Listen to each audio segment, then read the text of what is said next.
It's evident the owner isn't only getting more comfortable with numbers, he's also discovering that numbers can be fun. When you get to see how every single sale and cost can impact your business one way or another, it's quite fascinating. Every decision an owner makes impacts the outcome of its business.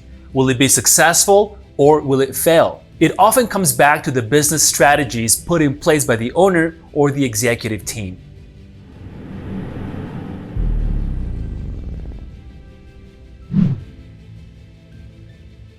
Today, we are looking at House of Coffee's use of their fixed cost items, such as their machinery and equipment to make coffee. The conclusion that we're hoping to help the owner get to is how to minimize the fixed cost so that House of Coffee can increase their profits without making changes to the selling price, margins, or numbers of sales, and therefore without affecting the customer's wallet or the barista's workload. Operating leverage measures the degree to which operating income responds to changes in sales revenue. The higher the fixed cost, the higher the operating leverage. This is directly related to business's cost structure. As we discussed previously, the cost structure is the mix of fixed and variable costs. To review, fixed costs are incurred regardless of sales volume.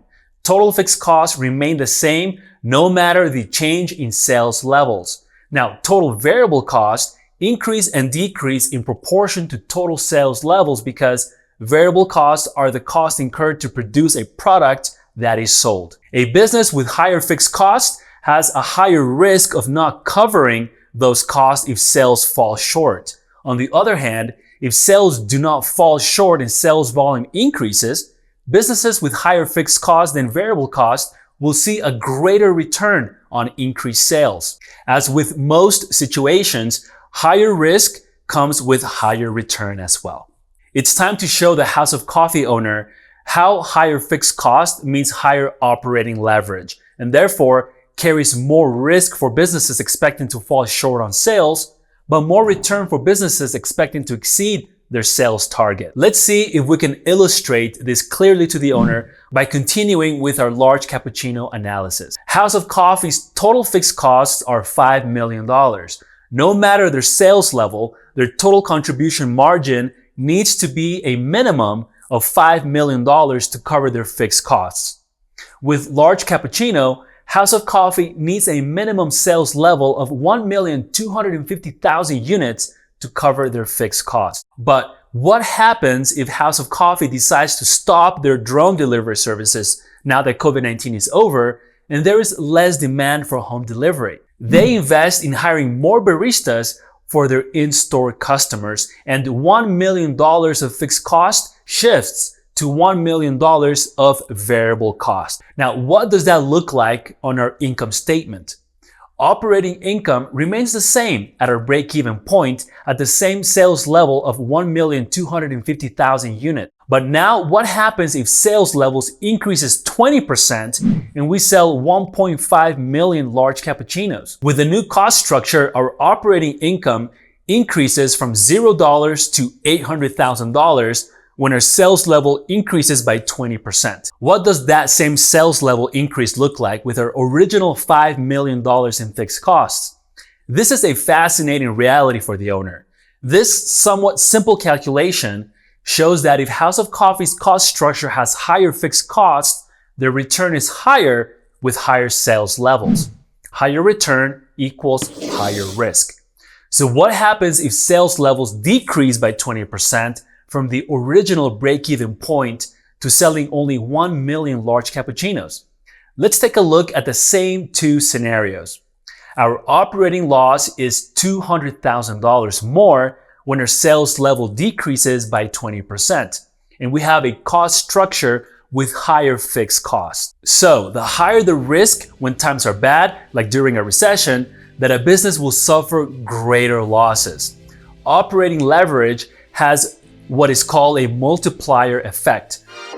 Hello, certified professional. If you are enjoying this course, get accredited with CPE credits for watching it. Click the link in the show notes or visit cpeflow.com to access the full course ad-free and pass the final assessment quiz to officially earn your NASBA-approved CPE credits and certificate of completion.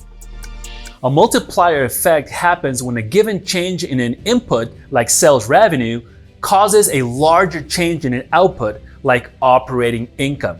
If operating leverage is high, then a very small change in sales revenue will result in a large change in operating income. Have you ever tried to measure a perfect right angle 90 degrees without using a tool?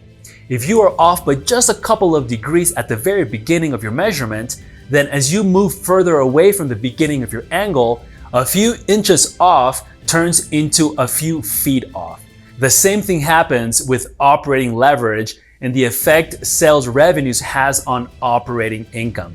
So where does that leave us? Here's the best advice you can give the owner based on all this information. House of Coffee should consider their cost structure under changing economic conditions.